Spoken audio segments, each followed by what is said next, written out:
वह धन्य कुमार महामुनिराज के पास में बैठा है और मुनिराज बता रहे हैं, हे धन्य, तुमने अतीत में क्या क्या किया था।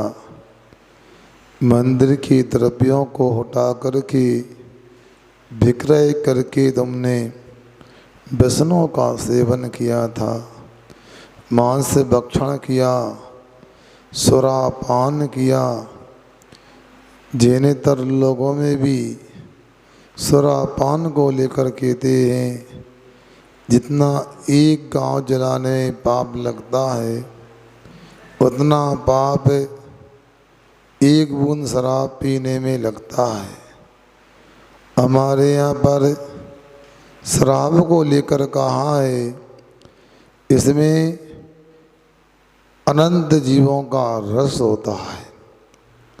ऐसे महान हिंसा के कारणभूत लोग शराब का सेवन करते हैं और आपने भी शराब का अतीत में सेवन किया।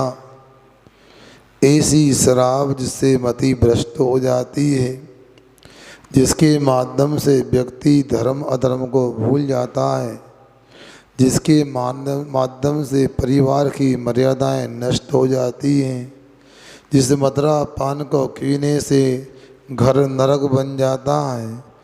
ऐसी मदिरा का भी तुमने पान किया। सोचो तुमने क्या किया। कहाँ तो मंदिर के उपकरण, इनको देने से, दान करने से महान पाप का नाश होता है, महान पुण्य का संग्रह होता है। तुमने इसी निर्मल द्रव्य को लेकर के उसको बेच करके मदिरा पान किया। और इतना ही नहीं, धूर्त लोग जिसको स्वीकार करते हैं, ऐसा तुमने जुआ खेल करके अपना अहित किया है। वह जुआ जिसके माध्यम से पांडवों ने निर्दोष धर्मात्मा द्रौपदी को दाव पर लगा दिया था। वह जुआ जिसके माध्यम से पांडवों को अज्ञातवास में रहना पड़ा था। वह जुआ जिसके माध्यम से महाभारत हो गया था। वह जुआ जिसके माध्यम से लोगों में महापुरुषों की छवि बदनाम हो गई थी, धूमिल हो गई थी। ऐसा जुआ में भी तुमने पैसा बर्बाद किया। इतना ही नहीं, चोरी करने में भी पीछे नहीं रहे। यही तो चोरी है। मंदिर के द्रव्य को निकाल करके बेचा और तुमने पापों को अंजाम दिया। तुमने अनेक उपकरणों को मंदिर में जो लोगों ने अपनी गाड़ी कमाई से खरीद करके स्थापित किए थे, ऐसे उपकरणों को भी तुमने बेच दिया।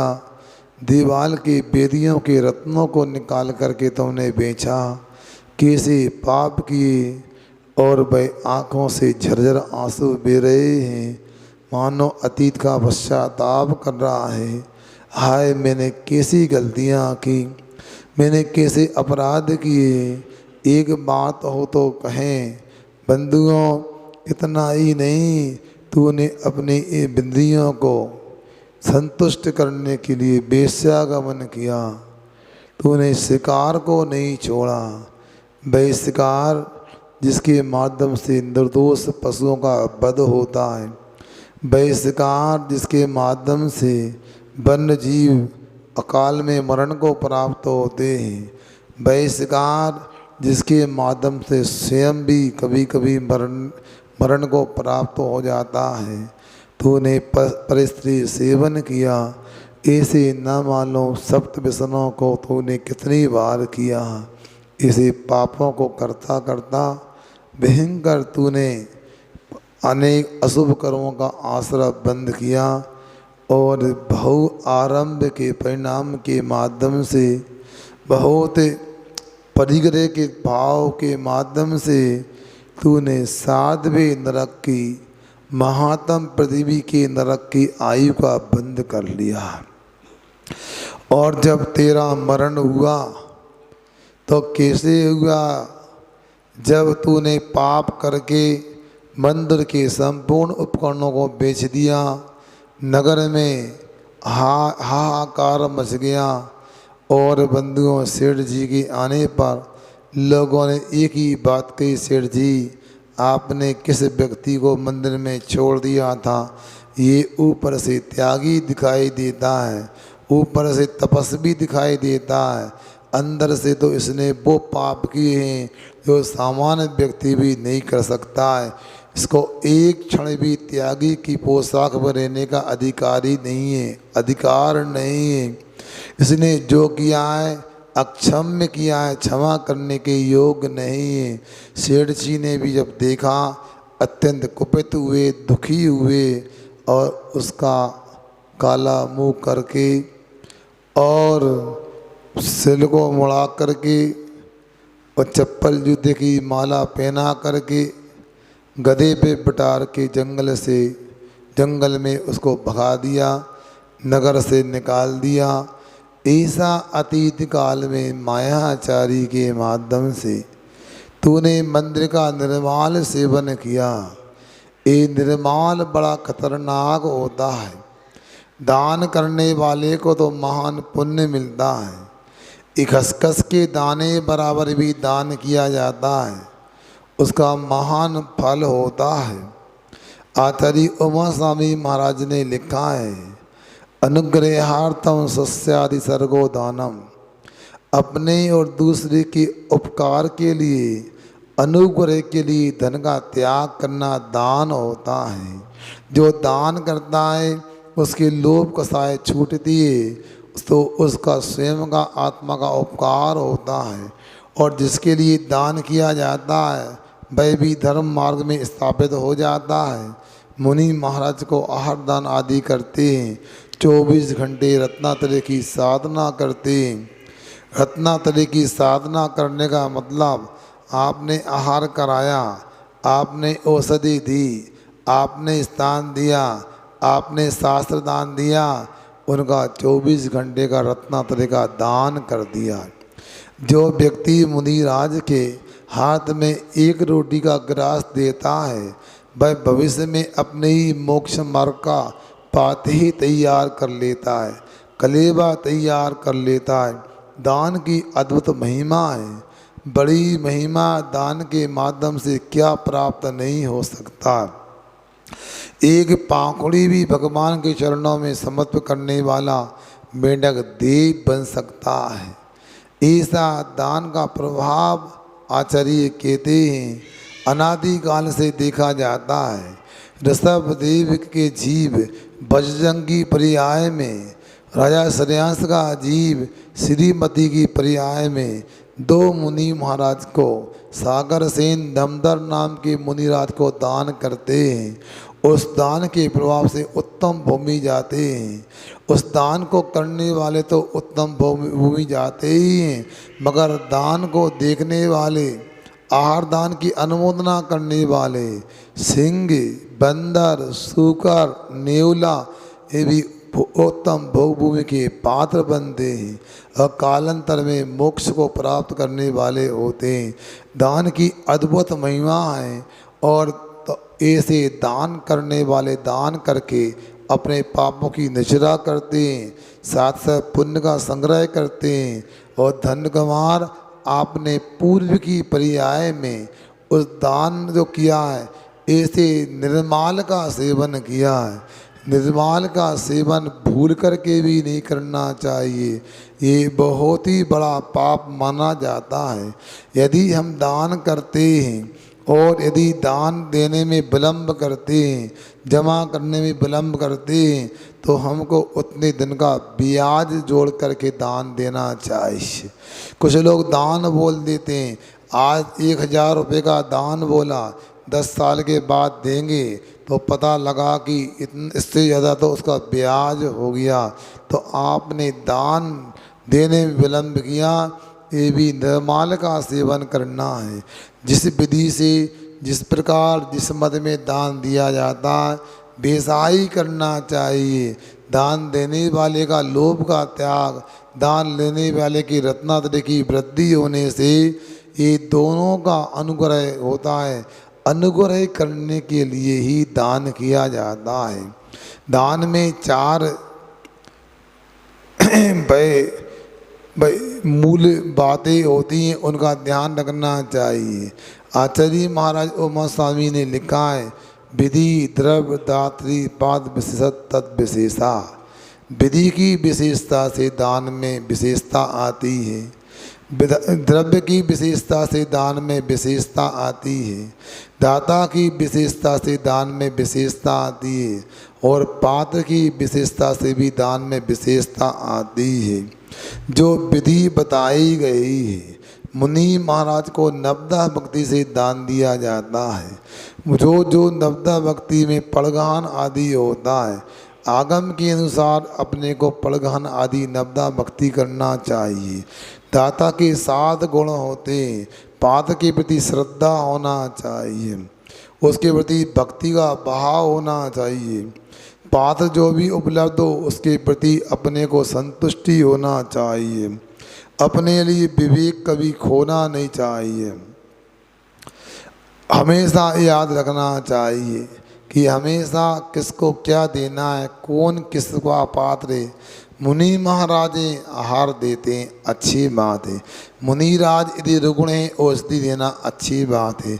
मुनिराज स्वाध्याय करते हैं, शास्त्र देना अच्छी बात है। मुनिराज को निवास करना, आवास देना अच्छी बात है।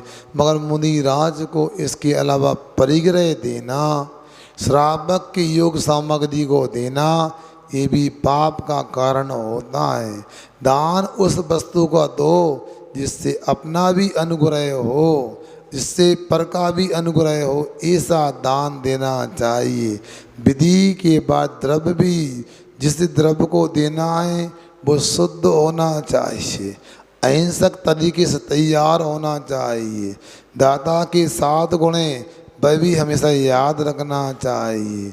मैं जो श्रद्धा, भक्ति, संतुष्टि, अलुप्तता, ये विवेक, सत्य और क्षमा दाता के 7 गुण होते हैं, इनको भी याद रखना चाहिए।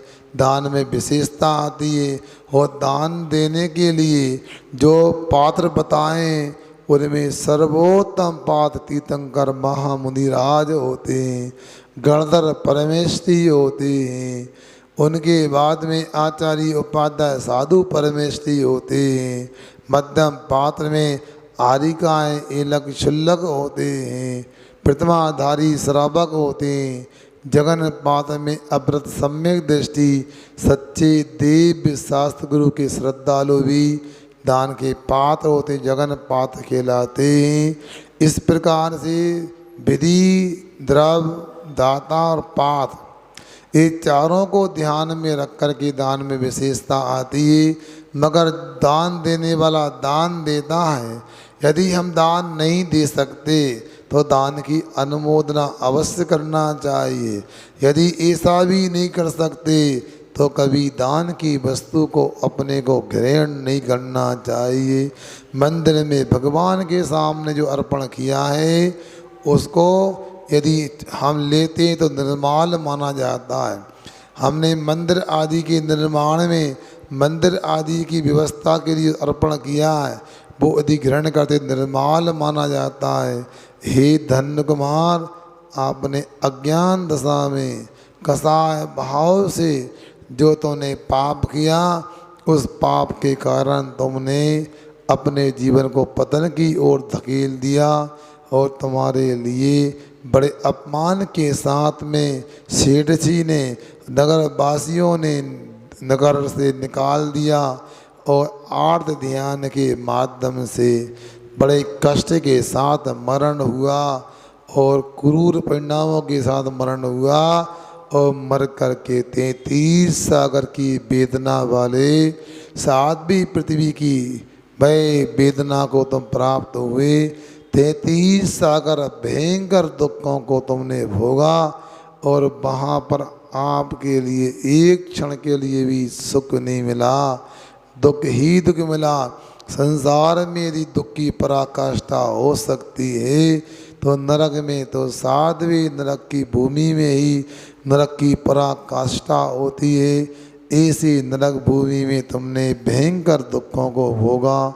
भूख लगी, 3 लोग का अनाज खाने से भी भूख शांत नहीं हो, मगर एक कण खाने को नहीं मिला। ऐसी प्यास लगी, स्वयंभू रमण समुद्र का पानी भी पी लिया जाए, प्यास शांत नहीं होने वाली, मगर एक बूंद पानी पीने को नसीब नहीं हुआ। तुमने ठंडी के दुखों को भोगा, तुमने वहाँ पर मार काट के दुखों को भोगा, वहाँ पर अनेक प्रकार की और भी वेदनाएं सहन की। ऐसी नरक का नाम सुन कर के, वहाँ की वेदनाओं की चर्चा सुन कर के भी रोम रोम खड़े हो जाते हैं। ऐसी नरक जाने का रास्ता निर्माल का सेवन है। हे धन्य कुमार, ऐसी गलती अतीत में आपके द्वारा हुई है, अपना कर्तव्य है स्वयं ऐसी गलती पुनः ना करें, और अन्य लोग ऐसी गलती करते हैं उन्हें संभालने का प्रयास करना चाहिए। इस प्रकार धन्य कुमार ने पूर्व में निर्माल सेवन के कारण मायाचारी से त्यागी बन कर के जो पाप का उपार्जन किया है, ऐसा उपार्जन किसी के पास ना हो, ऐसा वहाँ पर वह मुनिराज उपदेश दे रहे हैं। आगे निर्माल सेवन का जो पाप था वह 33 सागर की नरक की आयु में भी समाप्त नहीं हुआ।